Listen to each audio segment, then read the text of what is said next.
Hi friends, this is toppers front education philosophy net. आज का आपका जो वीडियो है सांख्य दर्शन, सांख्य फिलॉसफी। सिलेबस देख लेते हैं पहले। एनटीए का सिलेबस क्या है सांख्य दर्शन को लेके, उसके बाद टॉपिक्स शुरू करते हैं अपन।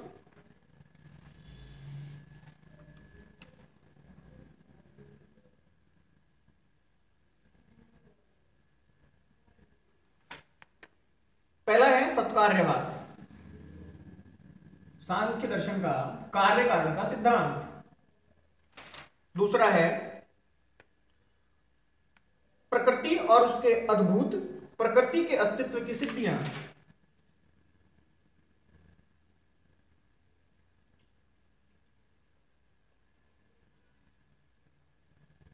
प्रकृति के अस्तित्व की सिद्धियां।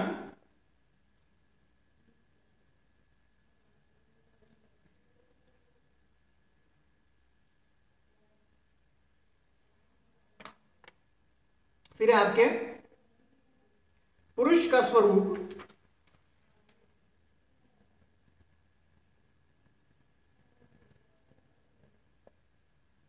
पुरुष के अस्तित्व की सिद्धियां।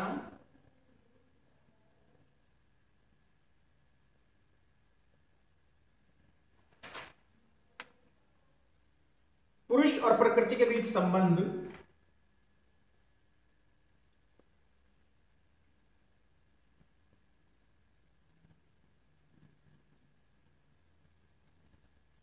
और निरीश्वरवाद। ये आपका ऑफिशियल सिलेबस है सांख्य दर्शन का, ऑफिशियल सिलेबस है।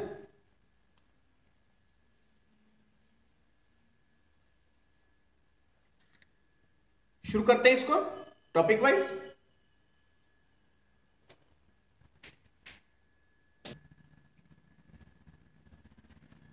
पहले एक बार पूरे टॉपिक्स की समरी देख लेते हैं सांख्य दर्शन को लेके।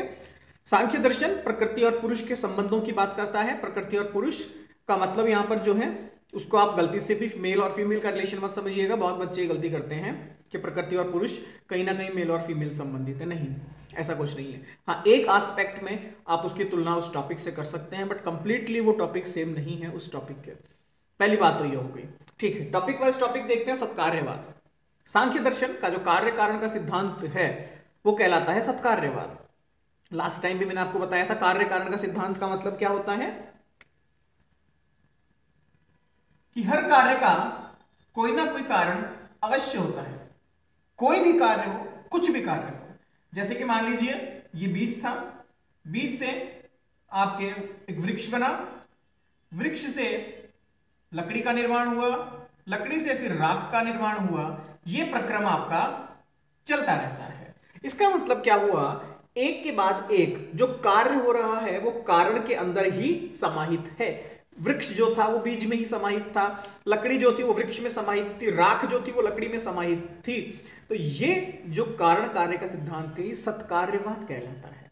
एक हमने पढ़ा था असत कार्यवाद। असत कार्यवाद कहता है कि कार्य कारण में समाहित नहीं होता है, वो एक नई उत्पत्ति है। जब सांख्य दर्शन कहता है कि वो नई उत्पत्ति नहीं है, वो एक पुरानी ही उत्पत्ति है, वो रिपीट करती है, वो नए रूप में प्रस्तुत होती है।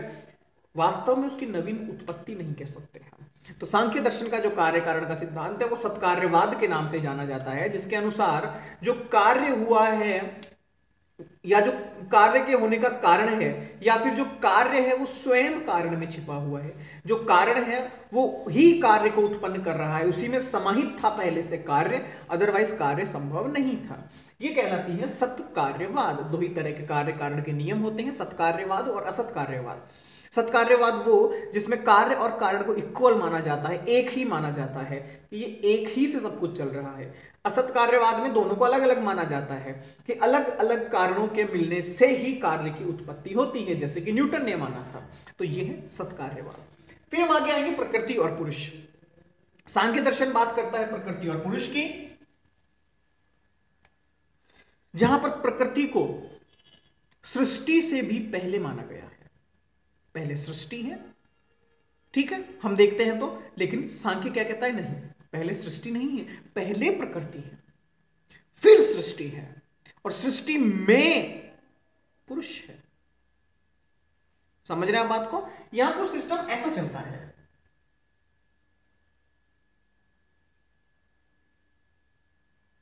ये प्रकृति है, सृष्टि से भी पहले। ये सृष्टि है, ये पुरुष है। इट मीन्स सृष्टि के होने के लिए दो चीजों का होना बहुत आवश्यक है। एक प्रकृति, क्योंकि वो उसको बैकग्राउंड दे रही है, वो उसको जगह दे रही है उसके रहने के लिए, और एक पुरुष जो उसके होने को सार्थक कर रहा है। तो ये दोनों का होना बहुत जरूरी है। प्रकृति ऐसी है कि वो 3 गुणों से युक्त है, 3 गुणों से युक्त है, सतोगुण, रजोगुण, तमोगुण। लेकिन उसमें तीनों के तीनों गुण साम्य अवस्था में रहते हैं। तीनों गुण साम्य अवस्था में रहते हैं, मतलब सतोगुण, रजोगुण और तमोगुण, ये इस तरह से रहते हैं। इसका मतलब क्या हुआ? इसको आप उदाहरण देखिएगा कि एक साधु या एक सन्यासी, उसके अंदर भी बुराइयां पाई जाती है, लेकिन एक साधु या सन्यासी वो होता है जिसका जीवन बैलेंस, सम्यक, जिसे बुद्ध दर्शन ने सम्यक का नाम दिया है, सम्यक होता है, बैलेंस्ड लाइफ होती है उसके। दुख भी उतने ही जितने जरूरी हैं, सुख भी उतने ही जितने जरूरी हैं, अति किसी की नहीं होगी, तभी वो शायद एक साधु या सन्यासी बन सकता है। उसी तरह से प्रकृति जो है, जो कि प्रसव धर्मिणी है, जो कि सभी चीजों की निर्माता है, उसमें भी बैलेंस जरूरी है। सतोगुण भी उसमें है, रजोगुण भी उसमें है, तमोगुण भी उसमें है, लेकिन तीनों बैलेंस में है। ठीक है, सतोगुण मीन्स सफेद रंग से इसको डिनोट किया गया है, रजोगुण इसे लाल रंग से, और तमो काला रंग।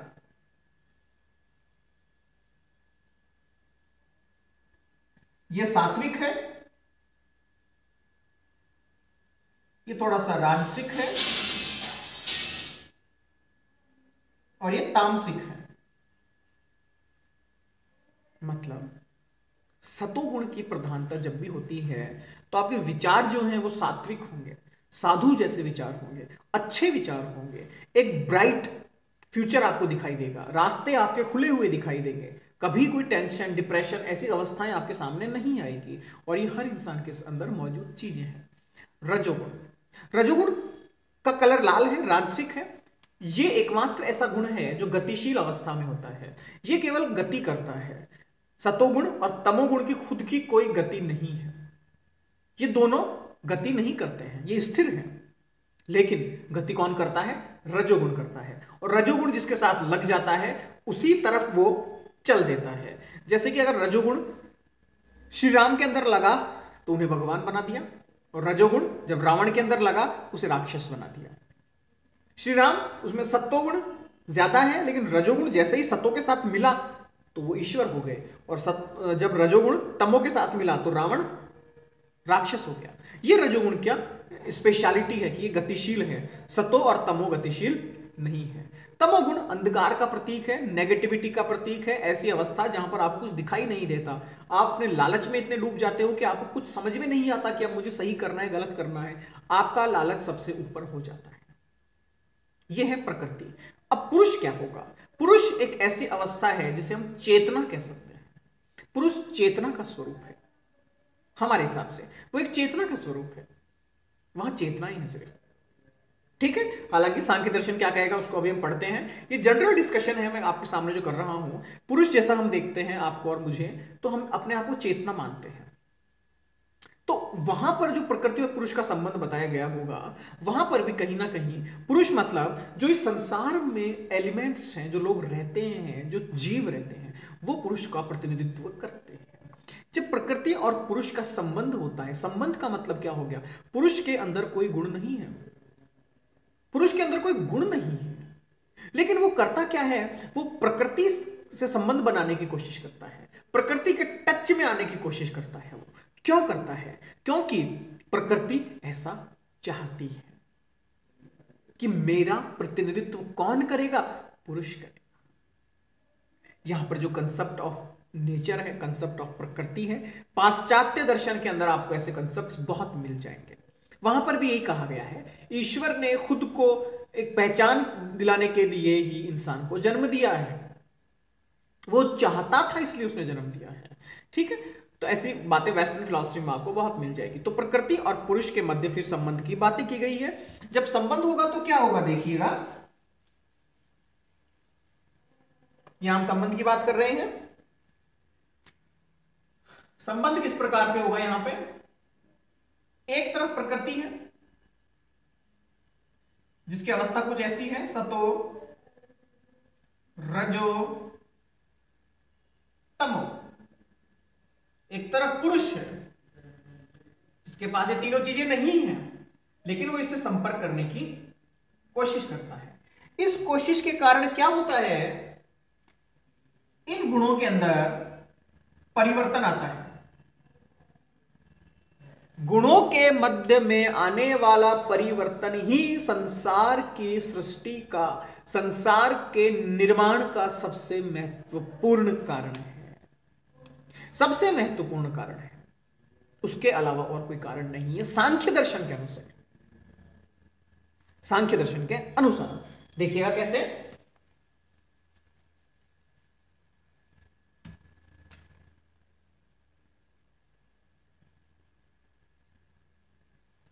दो बड़े बर्तन ले लीजिए,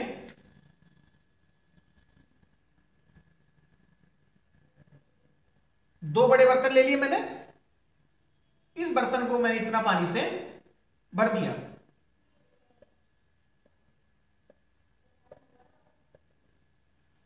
ठीक है, इसको मैंने पानी से भर दिया। ठीक, ये साम्य अवस्था में है, यहां कोई परिवर्तन नहीं है, अभी पानी स्थिर है एकदम, इसे कोई फर्क नहीं पड़ता, ये स्थिर पानी है। ठीक है, मान लीजिए मैं इसके बीच में छोटा सा एक छेद कर देता हूं, होल कर दिया मैंने, छोटा सा होल कर दिया, तो क्या होगा, अभी सारा का सारा पानी निकल के यहां पर आएगा। और कब तक आएगा? जब तक कि एक साम्य अवस्था की स्टेज नहीं आ जाती है। मतलब फिर से एक साम्य अवस्था की स्टेज को यहां पर बना दिया गया है। अब कंसेप्ट समझिएगा, ये आपकी प्रकृति है, ये जो होल था छोटा सा, ये आपका पुरुष है, जो कि वहां की साम्य अवस्था को बिगाड़ रहा है। उस साम्य अवस्था के बिगड़ने के कारण क्या हुआ, इस दूसरे बीकर के अंदर भी पानी आ गया। यहां पर जब पानी आ गया तो यहां पर विकास शुरू हो गया। विकास शुरू हो गया तो मतलब अब यहां पर नई नई चीजें होना शुरू होगी, जैसे कि कभी ये खाली था, अब ये भर गया। फिर प्रकृति चाहेगी वापस से बैलेंस हो, वापस से बैलेंस हो, वापस से बैलेंस हो, और फिर ये सब चीजों को बैलेंस कर देगा। तो सिस्टम कब तक चला, जब तक कि बैलेंस नहीं हो गया। तो पुरुष का महत्व सिर्फ इतना है कि वो सृष्टि के निर्माण के लिए महत्वपूर्ण है, क्योंकि वो जाके प्रकृति में छेड़छाड़ करेगा, प्रकृति के गुणों को छीनने की कोशिश करेगा, उन्हें बिगाड़ने की कोशिश करेगा। साम्य अवस्था बिगड़ेगी, साम्य अवस्था के बिगड़ते ही सृष्टि का निर्माण शुरू हो जाएगा। ठीक है, तो ये है इसके संबंध। निरीश्वरवाद, निरीश्वरवाद बेसिकली कंसेप्ट ये है, सांख्य दर्शन कहता है कि मैं ईश्वर को नहीं मानता, क्योंकि सृष्टि से पहले भी एक चीज थी, वो थी प्रकृति। मैं प्रकृति को मानता हूं, मैं ईश्वर को नहीं मानता। हालांकि उसकी प्रकृति की जो विशेषताएं हैं, वो सारी की सारी विशेषताएं ईश्वर की ही विशेषताएं हैं, कुछ नया उसने नहीं बताया। लेकिन फिर भी नहीं मानता तो नहीं मानता। वो कहता है कि मैं प्रकृति को नहीं मानता, मैं केवल ईश्वर को नहीं मानता, मैं प्रकृति को मानता हूं, क्योंकि ईश्वर को मैं नहीं देख सकता। हालांकि देख तो प्रकृति को भी नहीं सकता, लेकिन ईश्वर एक ऐसा कंसेप्ट था सांख्य दर्शन के अनुसार कि उसको वो साबित नहीं कर सकता, गलतियां हो जाती उससे, इसलिए उसने प्रकृति को माना। तो निरीश्वरवाद सांख्य दर्शन का ईश्वर से संबंधित सिद्धांत है, जिसमें सांख्य के जो फिलोसफर हैं, जो फॉलोअर्स हैं, वो सिर्फ इतनी सी बात करते हैं कि हम ईश्वर को इसलिए नहीं मानते क्योंकि हमारे पास प्रकृति है, और प्रकृति हर चीज का जननी है। प्रकृति ने सृष्टि बनाई, प्रकृति ने पुरुष बनाए, प्रकृति ने सब कुछ बनाए, तो मेरे लिए वो प्रकृति है। अब देखिए कंसेप्ट सीधा सा है, आप प्रकृति कहें, आप ईश्वर कहें, आप गॉड कहें, आप भगवान कहें, आप कुछ भी कहें, डायरेक्ट और इनडायरेक्ट आप एक सुप्रीम नेचुरल पावर को तो मान ही रहे हैं। ईश्वर भी घुमा फिरा के प्राकृतिक ही है, प्रकृति भी घुमा फिरा के प्राकृतिक ही है, कहानी वहीं से शुरू होनी है, वहीं पे खत्म होनी है। तो ये सत्कार्यवाद सारे टॉपिक मैंने आपको बता दिए, कारण कार्य का सिद्धांत सत्कार्यवाद अपन ने देख लिया था। शुरू करते हैं अपन प्रकृति और उसके अद्भुत से, इसको मैं क्लियर कर देता हूं पहले।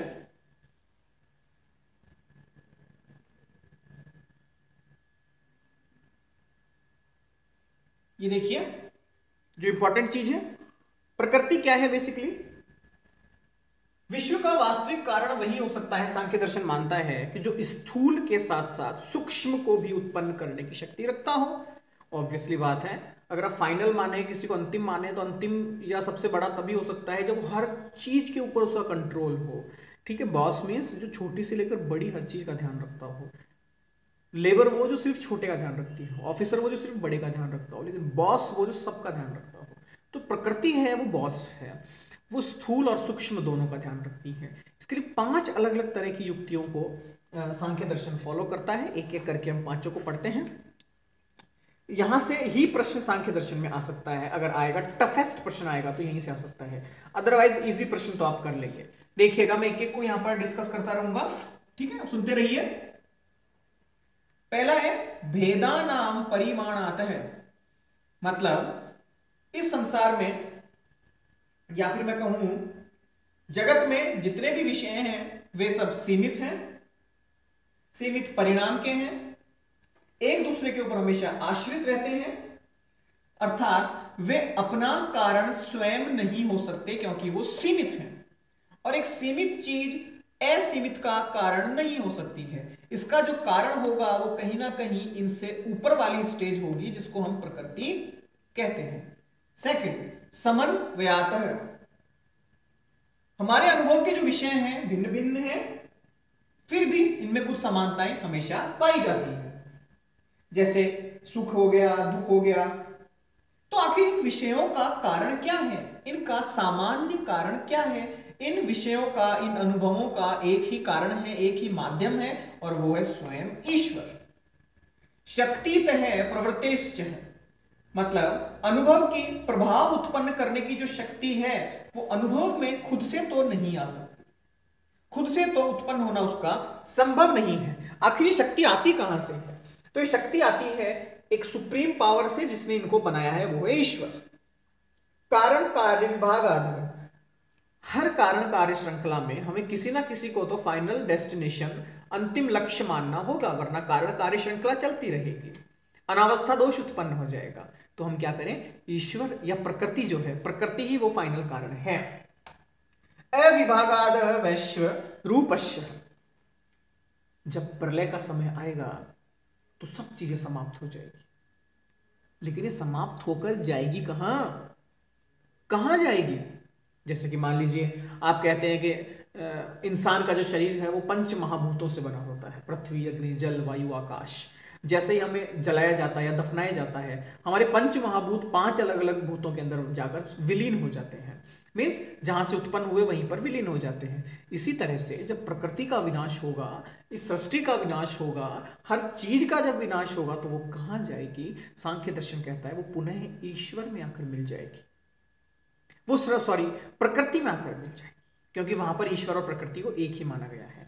ईश्वर की वहां कोई संज्ञा नहीं है, लेकिन ईश्वर और प्रकृति वहां पर एक ही है। तो कहते हैं वो वहां पर आके विलीन हो जाएगी, अर्थात प्रकृति उनका एक फाइनल गोल है, लास्ट गोल है। इससे बड़ा, प्रकृति से बड़ा कोई नहीं है। ये सृष्टि का कारण है, हर चीज की प्रसव धर्मिणी है। हर वस्तु, चाहे वो भौतिक हो चाहे भौगोलिक हो, उसका निर्माण करने का श्रेय और कार्य जो है हम सृष्टि समझ सकते हैं, लेकिन सृष्टि का निर्माण किसने किया? वो प्रकृति ने किया। मीन्स आखिरी और अंतिम जो स्टेज है वो हमेशा प्रकृति ही रहेगी। ये है आपकी प्रकृति को सिद्ध करने की 5 अलग अलग युक्तियां। टफेस्ट प्रश्न यहां से नहीं आएगा। सांख्य दर्शन से अगर प्रश्न आएगा तो देखिए, एक तो उसकी सिद्धांत पे आ सकता है कि निम्न में से सत्कार्यवाद को मानने वाले कौन है, या सांख्य दर्शन का कार्य कारण का सिद्धांत क्या कहलाता है, यहां से प्रश्न आ सकता है क्या। या फिर सांख्य निम्न में से निरीश्वरवादी कौन है, ये यहां से आ सकता है। निम्न में से नास्तिक कौन है, वहां कंफ्यूजन मत होइएगा, ये निरीश्वरवादी है लेकिन नास्तिक नहीं है, वेदों को मानता है लेकिन ईश्वर को नहीं मानता।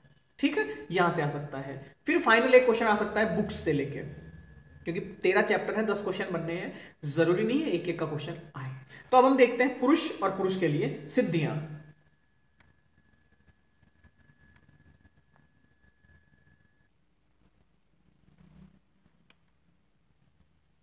देखिएगा, पुरुष को पहली बात तो त्रिगुणातीत नहीं माना गया है, केवल चेतना माना गया है। चेतना पुरुष का नेचर है और विकास जो है वो प्रकृति का नेचर है। 8 अलग अलग उक्तियां दी है सांख्य दर्शन ने सिद्ध करने के लिए इसको। पहली है संघात परार्थ तत्वात्, सभी वस्तुएं किसी न किसी चेतन वस्तु, किसी न किसी चेतन सत्ता के लिए अवश्य है। वो चेतन सत्ता पुरुष है, क्योंकि प्रकृति में चेतना नहीं है। अच्छा, त्रिगुणादि विपर्याथ, त्रिगुणातीत प्रकृति, त्रिगुणातीत प्रकृति ये सिद्ध करती है कि कहीं ना कहीं कोई ना कोई 3 गुणों से युक्त सत्ता तो है, वो है प्रकृति, और प्रकृति का होना ही पुरुष के होने को सिद्ध करता है। अधिष्ठानात्, लौकिक ज्ञान और अनुभव का आखिर आधार कौन है? पुरुष। प्रकृति और सृष्टि तो हो नहीं सकती। भोक्तृभावात्, सभी जड़ वस्तुएं भोग्य हैं, उन्हें भोगा जाता है। कौन भोगेगा? प्रकृति नहीं, सृष्टि नहीं, तो कौन? पुरुष। कैवल्यार्थ, हर चेतना का एक उद्देश्य है कि वो कैवल्य की प्राप्ति करे, केवल एक की प्राप्ति करे, केवल प्रकृति में जाके विलीन हो जाए। ये इच्छा किसी ना किसी चेतन तत्व की हो सकती है, और चेतना तो पुरुष में है। मरण, इस संसार में अनेक लोग हैं, उनकी मृत्यु भी अनेक समय पर होती है। इसका मतलब यहां से एक तो सिद्ध होता है कि पुरुष अनेक हैं, क्योंकि मृत्यु अलग अलग समय पर होती है, सबका स्वभाव अलग होता है, नेचर अलग होता है, विकास अलग होता है। तो अनेक पुरुषों को यहां पर स्वीकार किया गया है, और उनके मरण के कारण हम ये सिद्ध कर सकते हैं कोई ना कोई ऐसा है जो मर रहा है, वो शरीर जो है वो पुरुष है। कर्णानाम, कर्म कर, उनके कर्ण के कारण, उनके काम के कारण हमें बता सकते हैं कि आखिर ये काम जो हो रहा है ये पुरुष कर रहे हैं। अनुपतः प्रवृत्तिश्च, सृष्टि का विकास बिना पुरुष के संभव नहीं। बिना पुरुष के इन्वॉल्वमेंट के आप प्रकृति का विकास कभी नहीं कर सकते। ठीक है, ये पुरुष को साबित करने की युक्तियां हैं, 8 अलग अलग युक्तियां हैं। ठीक है, यहां से भी क्वेश्चन बनने की संभावना बहुत कम है। आगे देखते हैं प्रकृति और पुरुष के संबंध।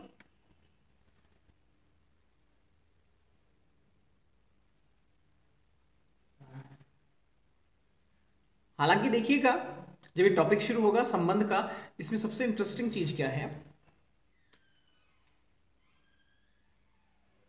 प्रकृति को जड़ माना गया है, पुरुष को चेतन माना गया है। ये ही सांख्य दर्शन की सबसे बड़ी समस्या है।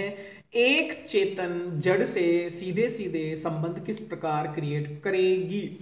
सांख्य दर्शन कहते हैं कि जैसे मानिए एक गाय का बछड़ा है, और वो जब गाय के पास पहुंचता है तो गाय अपने आप, उसके गाय के स्तनों में दूध आ जाता है उसको पिलाने के लिए। लेकिन मजेदारी वाली बात देखिए, यहां तो गाय भी चेतन है और बछड़ा भी चेतन है।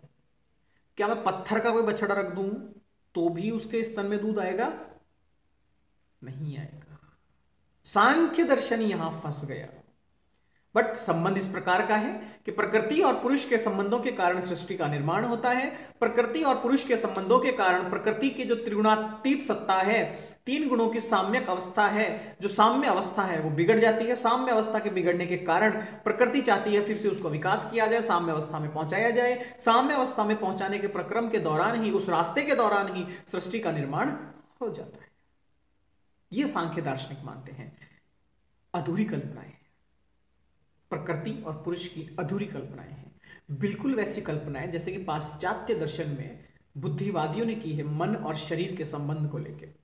डिकॉर्ट कहते हैं कि आपका मन जो है वो चेतन है, शरीर जो है जड़ है। दोनों में इस प्रकार का संबंध है जैसे कि एक घोड़ा और घुड़सवार। फिर से वही आलोचना कि दोनों चेतन है, घुड़सवार भी चेतन है और घोड़ा भी चेतन है। How can it possible? फिर वो कहता है पीनियल ग्रंथि जो कि जड़ और चेतन में संबंध स्थापित करती है। लेकिन नहीं, अगर पीनियल पूरी जड़ है तो वो चेतन से इंटरफेयर क्यों करती है, और पूरी चेतन है तो जड़ से इंटरफेयर क्यों करती है? पीनियल ग्रंथि का नेचर क्या है? अर्थात सांख्य दर्शन ने प्रकृति बताया, बहुत अच्छा काम किया, पुरुष को बताया, बहुत ही अच्छा काम किया, संबंध को कभी नहीं बता पाया। संबंध कैसे होगा? आखिर संबंध होगा कैसे? क्यों होगा संबंध? एक जड़ है, एक चेतन है। देखिएगा समाधान किस प्रकार निकलता है इसका। फिर से मैं आपको एक बात कहता हूं, दर्शन के अंदर पूर्ण को प्राप्त करना असंभव है। कोई भी चीज, कोई भी वस्तु, कोई भी सत्ता पूर्ण नहीं हो सकती। इतना हो सकता है 99.99 हो सकता है, 100 जैसा यहां कुछ नहीं होता। फॉर एग्जाम्पल विज्ञान कहता है आदर्श अवस्था को प्राप्त करना संभव नहीं है, केवल कल्पना है। तो सांख्य दर्शन भी कल्पना कर रहा है। मतलब अगर प्रकृति है तो इस प्रकार की है, जहां पर 90% जड़ है और 10% चेतन है। सेम एज अगर पुरुष है तो वहां 90% चेतना है और 10% जड़ है। अब संबंध स्थापित हो सकता है। यह चेतना चाहेगी मैं कंप्लीट हो जाऊं, यह जड़ चाहेगा मैं कंप्लीट हो जाऊं। और इस चाहत में, इस नीड में, क्योंकि वो दोनों खाली हैं, दोनों खाली हैं, वो चाहेंगे हम परफेक्ट हो जाएं, हम पूरे हो जाएं, हम पूर्ण हो जाएं, तो उनका संबंध हो सकता है। तो ये एक सांख्य दर्शन का पॉसिबल सॉल्यूशन है अकॉर्डिंग टू मी, मेरे हिसाब से। बट सांख्य एक मानता नहीं है, या मानता है, वो सांख्य दर्शन की समस्याएं हैं। बट आप फिलॉसफी के स्टूडेंट हैं, नेट कर रहे हैं, कल को आप जेआरएफ करेंगे, रिसर्च करेंगे, और जब आप बड़ी बड़ी यूनिवर्सिटीज में जाएंगे तो इन मुद्दों पर सोचिएगा। सांख्य दर्शन कहां कमजोर रह गया? पाश्चात्य जो आपके समकालिक दार्शनिक हैं, उनकी अच्छी बात क्या रही है, उन्होंने पुराने दार्शनिकों की समस्याओं को उठाया, सॉल्व किया और काम खत्म। उससे क्या हुआ, एक तो वो दार्शनिक जिंदा हो गया, वापस फिर से जिंदा किया उसको, उसकी थ्योरी को जिंदा किया, सुधार किया और उसे अमर कर दिया। इंडिया में ये थोड़ी सी कमी है। यहाँ समकालीन जो दार्शनिक हैं अपने, वो या तो होते ही नहीं है, और होते हैं तो अपनी थ्योरी लगाना शुरू कर देते हैं कि नहीं हमने तो पुराने पढ़े ही नहीं, सिलेबस में ही नहीं थे। नहीं, वो आधार है हमारे, ये आधार है हमारे। इनका सॉल्यूशन ढूंढने की कोशिश कीजिए। अगर आपने इनका सॉल्यूशन ढूंढ लिया तो इंडियन फिलॉसफी कंप्लीट हो जाएगी। ये ध्यान रखिएगा, इंडियन फिलॉसफी कंप्लीट हो जाएगी। हालांकि अतिशयोक्ति है मैं कह रहा हूं कि कंप्लीट जैसा फिलॉसफी में कुछ नहीं आता। विज्ञान में और दर्शन में यही समानता है। दर्शन दिखता पूरा है लेकिन अंदर से अधूरा है। विज्ञान बाहर से अधूरा दिखता है लेकिन अंदर से पूरा है। विज्ञान पूर्ण है, दर्शन पूर्ण नहीं है। दर्शन पूर्ण हो भी नहीं सकता। समुद्र में कितना ही पानी डाल दीजिए, उसका जल स्तर बढ़ना बहुत मुश्किल है। उसी प्रकार दर्शन में कितना ही ज्ञान डाल दीजिए, उसका स्तर बढ़ना बहुत मुश्किल है। तो ये समाधान ढूंढने की कोशिश कीजिए, कैसे प्रकृति और पुरुष संबंध बना सकते हैं। 90% वाला चाहेगा कि मैं 10% लेके 100 हो जाऊं, उधर से 10% वाला चाहेगा कि मैं 90% लेके 100 हो जाऊं। चुंबक बड़ी हो तो भी छोटी को खींचती है, छोटी हो तो बड़ी की तरफ खिंच जाती है। आकर्षण तो होता है, आकर्षण तो होगा। ठीक है। निरीश्वरवाद मैंने बता दिया, ये प्रकृति को मानते हैं, ईश्वर को नहीं मानते, इसलिए निरीश्वरवादी है। यहां पुरुष की अनेकताओं की बात की गई है, यहां प्रकृति को सर्वश्रेष्ठ माना गया है, सर्वे सर्वा माना गया है। ये इनकी बेसिक थ्योरीज है।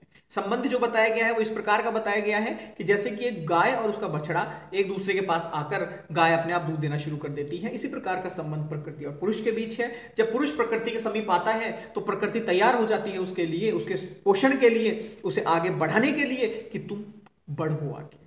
लेकिन संबंध कैसे होता है यह सांख्य को नहीं पता, शायद नहीं पता था, या कहीं लिखा होगा, हमें नहीं पता कहां लिखा होगा। ठीक है फ्रेंड्स, नेक्स्ट वीडियो योग दर्शन बहुत जल्द।